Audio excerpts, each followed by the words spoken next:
በምድር ላይ የሚከሰቱ ብዙ ሰቆቃዎችና ችግሮች አሉ። ብዙ ሰዎች ያለ አግባብ በሌሎች እየተጨቆኑ የሚኖርበት ሁኔታ ብዙ ነው። የምናያቸው የፍጡራን ጭካኔዎች በየቦታው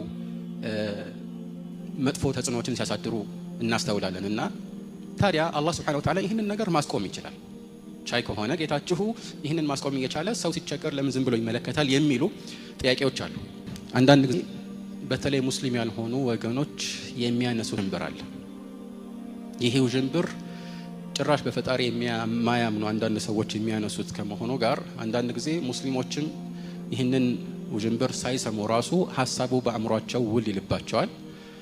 እንደምታውቁት አንድ ጅንብር በአእምሮ ስለመጣ ብቻ እኛ ተጠራጠርን ማለት አይደለም። መልሱን ስላላወቅን ወይም ደግሞ እንደ አዋቂ ማስረዳት ስላልቻልን ይህን አስመልክቶ ጥርጣሬ ውስጥ ገባን ማለት አይደለም። ዞሮ ዞሮ የሸይጣን ጉትጎታ የሱ ተግባር ነውና እኛ እንጠየቅበትም። ስለዚህ እንደ አይነት ሐሳብ በአእምሯችን አንዳንዴ ውል ሊል ይችላል። እሱም ምንድነው? አላህ Subhanahu Wa Ta'ala አዛኝና ሩህሩህ ጌታ ከሆነ በምድር ላይ የሚከሰቱ ብዙ ሰቆቃዎችና ችግሮች አሉ። ብዙ ሰዎች ያለ አግባብ በሌሎች እየተጨቆኑ የሚኖርበት ሁኔታ ብዙ ነው። የምናያቸው የፍጡራን ጭካኔዎች በየቦታው መጥፎ ተጽዕኖዎችን ሲያሳድሩ እናስተውላለን። እና ታዲያ አላህ Subhanahu Wa Ta'ala ይህንን ነገር ማስቆም ይችላል። ቻይ ከሆነ ጌታችሁ ይህንን ማስቆም እየቻለ ሰው ሲቸገር ለምን ዝም ብሎ ይመለከታል የሚሉ ጥያቄዎች አሉ። እና እነዚህ ጥያቄዎች በመሰረታዊ ይዘት የሚነሱት ከማያምኑ ሰዎች እንደሆኑ ገልጬላችኋለሁ። እና ይህን አስመልክቶ ሳናሰፋ ባጭሩ በተወሰኑ ነጥቦች አጫጭር ምላሾችን ማስፈር እንችላለን። እና የመጀመሪያው ምንድነው? ይህ ህይወት የፈተና ህይወት ነው። አላህ ወደዚህ ያመጣን እንድንደሰትና እንድንመቻች ወይም በዚህ ህይወት ላይ የተለያዩ የደስታ እና የፍስሃ ምቾቶችን እንድንጎናጸፍ አይደለም። የፈተና ህይወት ነው። ይህ አጭር ህይወት ወደ ዘላለማዊው የአኺራ ህይወት የምንሸጋገርበት ድልድይ ነው። ስለዚህ ይህ ህይወት ፈተና ከሆነ የምንፈተነው ደግሞ በጥሩም በመጥፎም ነው። ወነብሉኩም ቢሸሪ ወልኸይሪ ፊትነተን ወኢለይና ቱርጀዑን። በመጥፎም በጥሩም እንፈትናችኋለን ይላል። ብዙዎች ፈተና የሚመስላቸው ችግርና ሰቆቃ ብቻ ነው። ምቾትም ማግኘትም አዎን ፈተና ነው። ማጣት ብቻ አይደለም። ስለዚህ ይህ ፈተና ከሆነ ፈተናነቱ ደግሞ የሚረጋገጠው በትክክል ጥሩና መጥፎ ሲኖር ነው። ለዚህ ነው አላህ Subhanahu Wa Ta'ala አንደኛ ጥሩን ከመጥፎ እንድንለይ ነው የፈተነንና ወደዚህ ምድር ያመጣል። ወሃደይናሁ ነጅደይን ጥሩን ከመጥፎ አላህ እንድናውቅ አድርጎናል። ለይተን እንድናውቅ አድርጎናል። ታዲያ ይህንን ፈተና ማሳካት የሚቻለው የግድ እንዲህ አይነት ተቃራኒ ነገሮች በፍጥረተ ዓለሙ ሲገኙ ብቻ ነው። ጥሩን አታድርጉ መጥፎውን ደግሞ ጥሩን አድርጉና ፈጽሙ መጥፎውን ተከልከሉ የሚል ትእዛዝ ሲመጣልን። ስለዚህ አንዳንድ ሰዎች እንደሚያስቡት ምናባዊ የሆነ ጥሩ ነገር ብቻ ያለበት የተድላ ህይወት የፈተና ህይወት ሊሆን አይችልም። ያ የጀነት ህይወት ነው። ወደፊት ይህንን ፈተና ስናልፍ ልንጎናጸፈው የምንችለው የሽልማት ነው። ስለዚህ ከዚህ አንፃር ልናስበው ይገባል ማለት ነው። ከዚህ ቀደም እንዳልኳችሁ ብዙዎች ይህንን ስላልተገነዘቡ ነው በፈጣሪ የማያምኑ ሰዎች የሚያመጡት ጥያቄ ከነሱ አእምሮ መዝቀጥ ጋር አብሮ የሚሄድ ደረጃ ላይ ያለ ጥያቄ ነው። ስለዚህ እነሱ ይህንን ስለማያምኑ ለምን ታዲያ አላህ ዝም ብሎ ይተወናል የሚል ጥያቄ ሊያነሱ ይችላሉ ማለት ነው። ሌላው ደግሞ ፈተናነቱን የሚያረጋግጠው ነጥብ ምንድነው? ጥሩና መጥፎ ባይኖሩ ኖሮ ሰዎች የጥሩን ነገር ጥሩነት ራሱ ማወቅ አይችሉም ነበር። ችግር ባይኖር ምቾት ያለው ዋጋ አይታወቅም ነበር። በሽታ ባይኖር የጤና ጸጋ ደረጃና ክብደት አይታወቅም ነበር። ማጣት ባይኖር የሀብት ጸጋ ብዙዎች ዘንድ ቦታ አይኖረውም ነበር። እና ሁሉ ነገር በተመቻቸበት ምናባዊ ህይወት ላይ ጥሩ ነገርን በጥሩነቱ ማወቅ የማይቻልበት ህይወት ይሆን ነበር ማለት ነው። ሌላው ደግሞ ልናውቀው የሚገባው መንደርደሪያ ጥርት ያለ ሸር ወይም መጥፎ ነገር ብቻ ያለበት ነገር የለም፣ ወይም ደግሞ እንዲህ አይነት ኑሮ የለም። ማንኛውም መጥፎ የምንለው ነገር ወይ እሱ ራሱ በሌላ ጎን ጥሩ ነገር ያከለ ነው፣ ወይ ደግሞ በስተጀርባ ሌላ ጥሩ ነገር ይዞ የሚመጣ መሸጋገሪያ ነው። ስለዚህ ይህንን ማወቅ ያስፈልገናል። ንስቢ የሆነ ሸር አለ። ከሌላ ነገር አንፃር ሸር እንለዋለን፣ ግን ሌላ በጎኑ ካቀፈውና ካጣመረው መገለጫ አንፃር ወይ ደግሞ ከሚያሳድረው ተጽዕኖ አንፃር ወይ ወደፊት ከሚያመጣው ጥበብ አንፃር አላህ ይህንን ነገር አብሮ አስቀምጦታል ማለት ነው። ለምሳሌ ሸር ነገርም ብናስብ ሐታ ኢብሊስን ብናስብ ኢብሊስ ባይኖር ኖሮ ሰዎች ኢማናቸው ጠንካራ እንዲሆን ፈተና አይጋረጥባቸውም ነበር። የኢብሊስ ጉትጎታ ወይም የሸይጣን ጉትጎታ ባይኖር ኖሮ ኢማናቸው ተጣርቶ ከፍ ያለ ደረጃ ላይ ላይደርስ ይችላል። ወይም ከዚህ ውጭ ያሉ ችግሮችን ስንመለከት እነዚህን ችግሮች አስበን ከነሱ ለመጠንቀቅ በመናደርገው ጥረት ወይም ደግሞ ሌሎችን በችግራቸው ላይ ለማገዝ በመናደርገው ጥረት ሁሉ የምናገኘው ነገር አለ እና አላህ እነዚህ ነገሮችን ማድረጉን ስናስብ እንዲያው ከእዝነቱ አንፃር አላህ አዛኝ አይደለ ወይ የሚለውን ነጥብ ብቻ አይደለም ለማሳት አለብን። አላህ አዛኝ እንደሆነው ሁሉ አዋቂም ነው፣ ስለወደፊቱ ያውቃል። አላህ አዛኝ እንደሆነው ሁሉ ጥበበኛ ነው። አላህ አዛኝ እንደሆነው ሁሉ ፍትህኛም ነው። የሱ እዝነት የማይገባቸውን ሰዎች ላይሰጣቸው ይችላል፣ ይህን ላያድላቸው ይችላል። ስለዚህ ይህንንም ማሰብ አንድ ተገቢ የሆነ ቁም ነገር ነው ማለት ነው። ታዲያ ቅድም እንዳልኩት በአንድ ነገር ውስጥ ያሉትን መልካም ነገሮችን ራሱ ማሰብ አንድ መሰረታዊ ነገር ነው። ምክንያቱም መጥፎ ነገር መኖሩ ወይም መሰቆቃ፣ ችግር መብዛቱ አንደኛ እነሱ እንደሚያስቡት ከኸይር አንፃር በጣም ጥቂት ነው፣ ኢምንት ነው። ለምሳሌ በግለሰብ ደረጃ አንድ ሰው አንድ አይኑ ቢጠፋ እከሌ በጣም ተቸገረ፣ አንድ አይኑ እኮ ጠፋ ይባላል። طيب ሌላኛው አይንስ፣ ጭንቅላቱስ፣ አፍንጫው፣ አፉ፣ ሌላው መላው የሰውነት አካሉስ እያንዳንዱ ነገር የራሱን ተገቢ ስራ እየተወጣ ባለበት ሁኔታስ ይሄ የአላህ እዝነት አይደለም? ይሄ ብቻ አይደለም። ችግርተኛ የሚባሉ ሰዎችና ችግርተኛ ያልሆኑ ሰዎችን እናስተያይ። ያኒ የታመሙ ሰዎች ይበዛሉ ወይስ ጤነኞች ይበዛሉ? በእርግጠኝነት ጤነኛ ነው የሚበዛው። የታመሙ ሰዎች ሲታመሙ ዜና የሚሆነው ለዚህ እኮ ነው። እከሌ እኮ ጤነኛ ነው የሚል ዜና ሰምተን አናውቅም አይደል? አዲስ ነገር አይደለም። መሰረታዊ ይዘቱን የቀጠለ ነገር ነው። ታመመ የሚባለው ግን አዲስ ዜና ነው። ጦርነት ያለበት ቦታ ስንት ነው በዓለማችን ላይ? ውስን ቦታዎች ናቸው። በሰላም የሚኖሩ ሀገራት ይበዛሉ።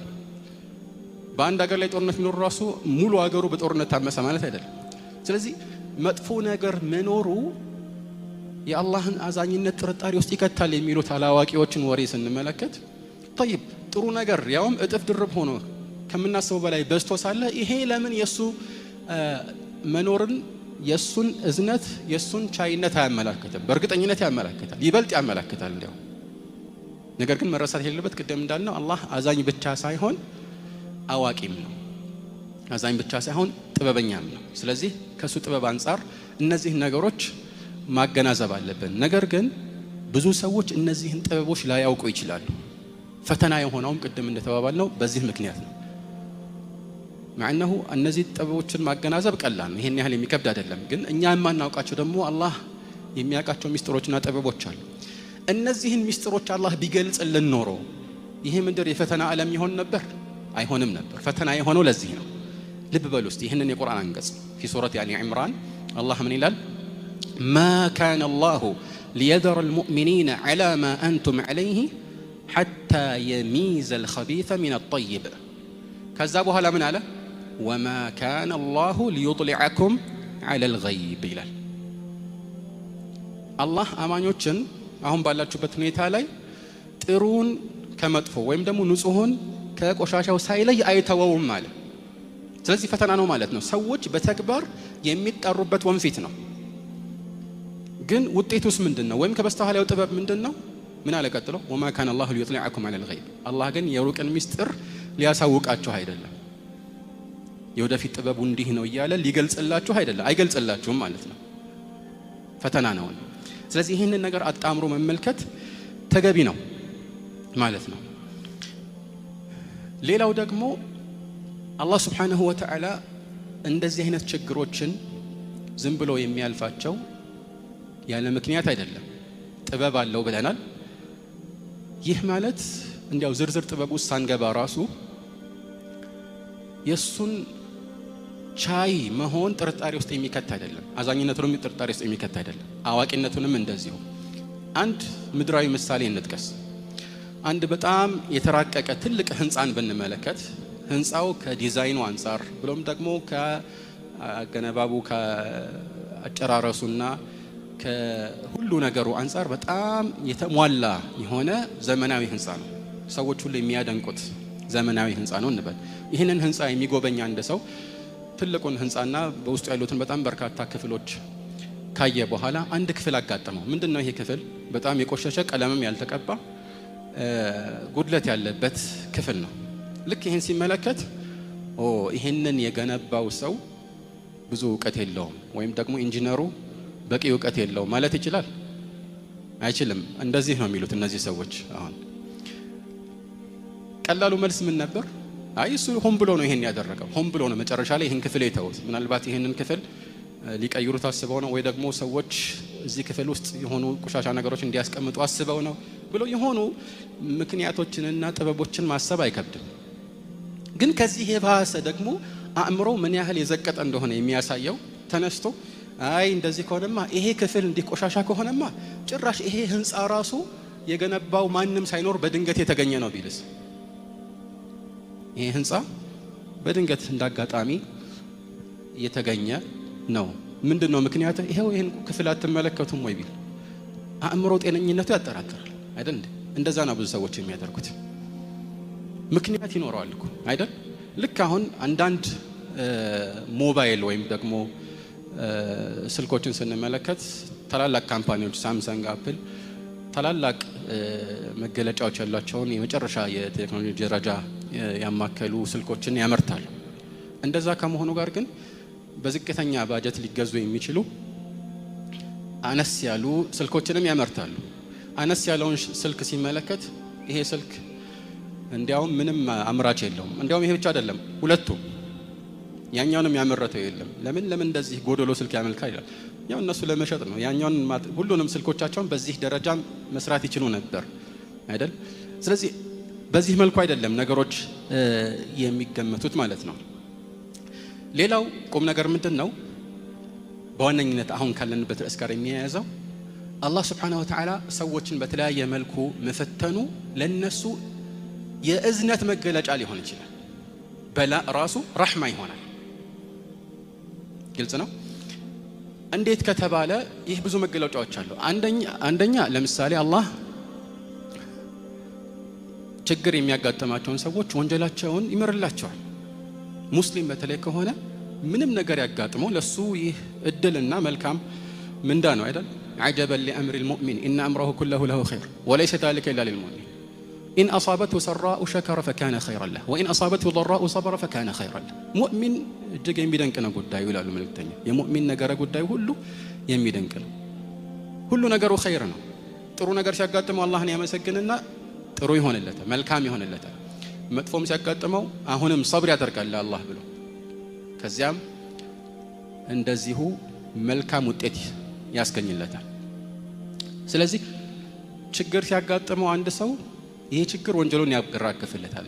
في الصحيحين መልእክተኛው عليه الصلاه والسلام او في الصحيح من ይላሉ ما يصيب المسلم من نصب ولا وصب ولا غم ولا اذى ولا هم حتى الشوكة يشاكها إلا كفر الله بها من خطاياه ማንኛውም ሙስሊምን የሚያጋጥመው ድካምም ይሁን በሽታ ወይም ህመምም ይሁን ሐሳብም ይሁን ሐሳቡ ደግሞ ሁለት አይነት ነው። አንደኛው ስለ ወደፊቱ በስጋት መጨነቁ ሊሆን ይችላል፣ ወይ ደግሞ ስላለፈው ነገር ማዘኑም ሊሆን ይችላል። ማንኛውም ችግርም ቢያጋጥመው በሰው አማካኝነትም ይሁን በተፈጥሮ አደጋም ይሁን ትናንሽ የሚባሉ ቅንጥብጣቢ ችግሮችም ይሁን ሌላው ቀርቶ በመንገድ ሲሄድ እግሩን የሚወጋው እሾክም ቢሆን አሉ መልእክተኛው አለይሂ ሰላቱ ሰላም ሁሌም ቢሆን ከወንጀሉ የሆነ ያህልን ሳያራግፍለት አይተወውም አሉ። ይሄ ታዲያ እድል አይደለም? ይሄ ረህማ አይደለም? ሌላው ደረጃችንን ራሱ ከፍ የሚያደርግበት ምክንያትም ሊሆን ይችላል። ይሄን የሚያስገነዘበው ደግሞ አንዳንድ ጊዜ እኛ በመልካም ስራችን ለፍተን ጥረን ግረን የማንደርስበትን ደረጃ ስለተፈተነና ስለተቸገረን ብቻ አላህ Subhanahu Wa Ta'ala ያንን ደረጃ ሊያጎናጽፈን ይችላል። ይህ ቀላል ነገር አይደለም ማለት ነው። እንደዚሁም አንዳንድ ሰዎች ምቾት ለነሱ ከፈተና እንዲወድቁ ምክንያት ሊሆናቸው ይችላል። አንዳንድ ሰው በችግር ውስጥ ሲኖር ወደ አላህ ፊቱን ያዞራል፣ አላህን ይማጸናል። فأخذناهم بالبأساء والضراء لعلهم يتضرعون فلولا إذ جاءهم بأسنا تضرعوا ولكن قست قلوبهم ሰዎች እኮ ችግርና መከራ የሚፈራረቅባቸው ወደ አላህ ራሳቸውን አስተናንሰው ተውበት አድርገው እሱን ከዚህ ችግር እንዲያወጣቸው እንዲማጸኑት ነበር። ይህ ወደ አላህ እንዲቃረቡ ምክንያት ይሆንላቸዋል። በተቃራኒው ግን አንዳንድ ሰው ምቾት ሲያገኝ ይህን ሁሉ ይረሳል። ወለው በሰጠ الله الرزق لعباده لبغوا في الأرض ولكن ينزل بقدر ما يشاء الله سبحانه وتعالى رزق وامتساين ለሁሉም ሰው ቢዘረጋው ኖሮ በመድር ላይ ድንበር ያልፉ ነበር ይላል። ስለዚህ ጥበብ አለው አላህ Subhanahu Wa Ta'ala። ابن القيم عند ቦታ ላይ የሚሉት ቁም ነገር አለ። ምን ይላሉ? ولهذا كان من تمام رحمة أرحم الراحمين تسليط أنواع البلاء على العبد كالله يأذن كله أذن كهونو እዝነት ከሚመደቡ ነገሮች መካከል የተለያዩ የፈተና አይነቶችን በአንድ ባሪያው ላይ ማኖሩ ነው ይላል። فإنه أعلم بمصلحته الله ስለዚህ ሰው ጥቅም ይበልጥ ያውቃልና فابتلاؤه له وامتحانه ومنعه من كثير من أغراضه وشهواته أعراضه ነው የሚለው لعله أغراضه ሊሆን ይችላል وشهواته من رحمته به ስለዚህ እሱን መፈተኑ እሱ ከሚወዳቸው አንዳንድ ነገሮች መከልከሉ ስሜቱን እንዳያረካ ማድረጉ ይሄ ራሱን የቻለ አንድ የእዝነት መገለጫ ነው። ነገር ግን ولكن العبد لجهله وظلمه يتهم ربه ብዙ ሰው አላዋቂ ስለሆነ በበደል የተሞላ ስብዕና ስላለው ጌታውን ነው እንዴት እንዲህ ያደረገኝ ብሎ የሚያማርረውና የሚጠራጠረው ولا يعلم إحسانه إليه بابتلائه وامتحانه الله من ያህል ውለታ እንደዋለለት አያውቅም። እንዲህ ሲፈትነው እንዲህ አይነት መልካም ነገርን ሲያመቻችለት ፈተና መሆኑና መቸገሩን ብቻ ነው የሚያየው እና ይሄ ትልቅ ቁም ነገር ነው ማለት ነው። ሌላው ደግሞ ከዚህ ጋር ተያያዥ የሆነ ቁም ነገር ይህ ዛሬ ብዙ ሰዎች የሚያጋጥማቸው ችግር በአኺራ ላይ ምን ያህል ተጽዕኖ አለው? ምክንያቱም ይህ በጣም አጭርና መጓጓዣ የሆነ ድልድይ ነው ብለናል። አኺራ ደግሞ ዘላለማዊና ዘውታሪ ነው።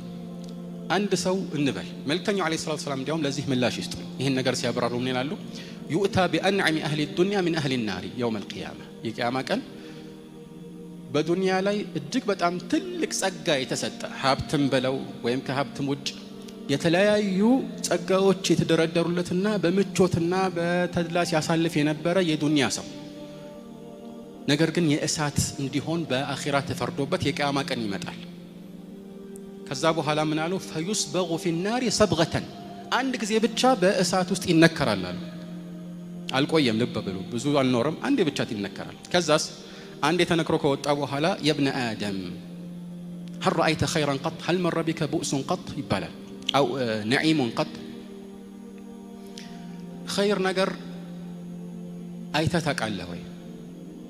ልብ በሉ፣ አንዴም ቢሆን እንዲያው አይተህ ታውቃለህ ወይ ነው ጥያቄ። هل مر بك نعيم قط የሆነ ጸጋ ነገር ባንተ አልፎ ያውቃል ወይ ነው? ነክቶህ ያውቃል ወይ? ምንድነው መልሱ? فيقول لا والله يا رب لا إله በፍጹም አንድም ጊዜ ኸይር ነገር አይቶኛ ያውቅም ይላል። ስለዚህ ያ ሁሉ የዱንያ ምቾት አንዲት ጊዜ ብቻ በእሳት ውስጥ በመነከሩ የሚተንና የሚረሳ ይሆናል ማለት ነው። ታዲያ ምን ጠቀም የዱንያ ምቾት? በተቃራኒው ደግሞ እንመልከት። ويؤتى بأشد الناس بؤسا في الدنيا من أهل الجنة በጣም ከሁሉ የበለጠ መከራና ሰቆቃ የተፈራረቀበት በእንዲህ አይነት የችግር ሁኔታ ጊዜውን ያሳለፈ እንዲያው ችግር ያጋጠመው አይደለም እኮ ሙሉ ህይወቱን ከሁሉ የበለጠ ችግር ያሳለፈ የኖረ የማቀቀ ሰው ወደ